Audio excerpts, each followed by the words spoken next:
For Jumanji Welcome to the Jungle, Iloura worked on the waterfall and surrounding set extension shots, the vulture, the squirrel, and several digi-doubles for when Werribee kicks a rider from his bike and when Bravestone knocks another off with a branch. But Iloura's primary sequence was the albino rhino sequence, where a group of rhinos stampedes through a canyon chasing the heroes in a helicopter that is perilously low to the ground due to damaged rotor blades. Iloura found a whole lot of reference material of real rhinos, and they also took a day trip out to video and photograph rhinos at Werribee Zoo in Melbourne. The Jumanji rhinos are albino hybrids. They're basically a mixture of various different species, and they are a lot bigger than real rhinos.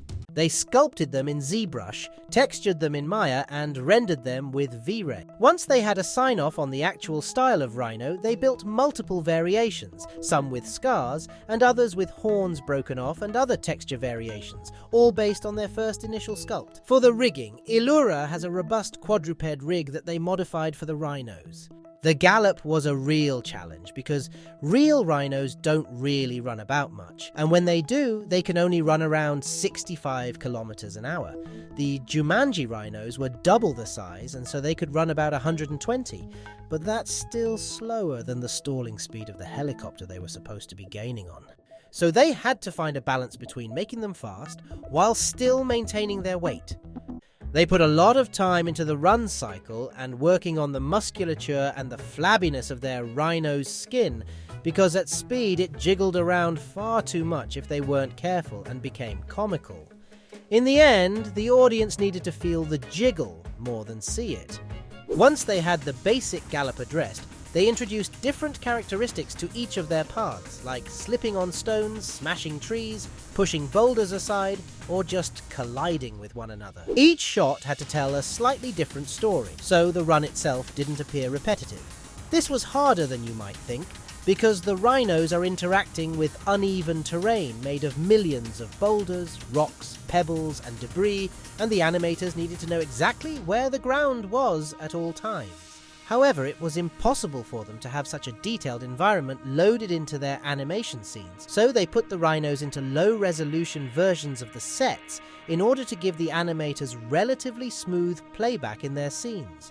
It was necessary for them to have a lower poly version of the terrain, loading only what was needed and leaving out the distant elements for the animators to work effectively. For the live-action component, they mounted a full-scale Huey UH-1B helicopter on a 6-axis motion base. They ended up spending 4 whole days filming on the soundstage because when you have 5 actors in a scene together, you need quite a lot of photographic coverage in order to have enough options when you get to the editing table. This also meant that the lighting on set needed to be flexible and not shot-specific. Gyula Pados created a generic lighting scheme where the helicopter would seem to move through intermittent shadows with occasional passes of high-exposure sunlight.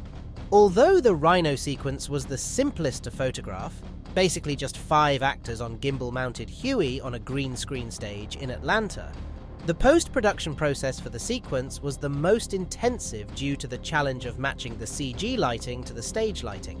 In the end, it took Iloura 6 months to finish the sequence, which was over 200 shots involving a computer-generated Huey, 5 digi-doubles, and a vast CG canyon complete with rampaging digital rhinos. MPC's work involved creating jungle animals, digital doubles for Spencer, Martha, and Fridge, and CG environments for the film's finale.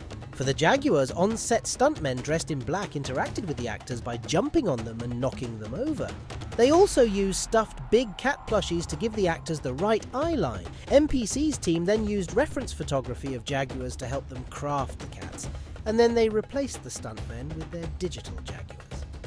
For a scene where Fridge rides in on an elephant, MPC were given plate shots of actor Kevin Hart riding a specially rigged all-terrain vehicle. The vehicle was then removed in post and MPC's team added their full CG elephant, which was created based on reference photography and video of African elephants. The most significant challenge was how to rig and animate a den of more than 1,000 snakes. MPC knew they couldn't keyframe animate that many snakes, and their crowd tools weren't created for dealing with a snake's anatomy.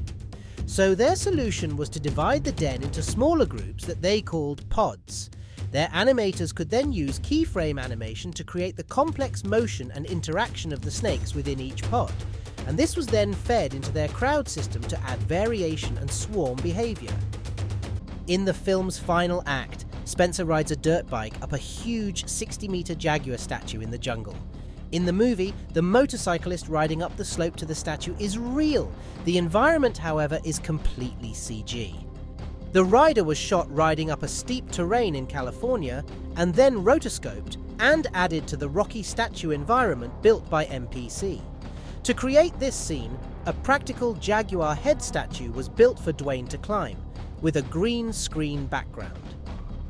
Jumanji: Welcome to the Jungle wasn't a hit just because of the big-name actors who starred in it. It was a hit because, much like the original movie, it managed to balance script, screenplay, and special, practical, and digital effects so well that even though the story was a fantastic adventure that was completely impossible to believe, we all did.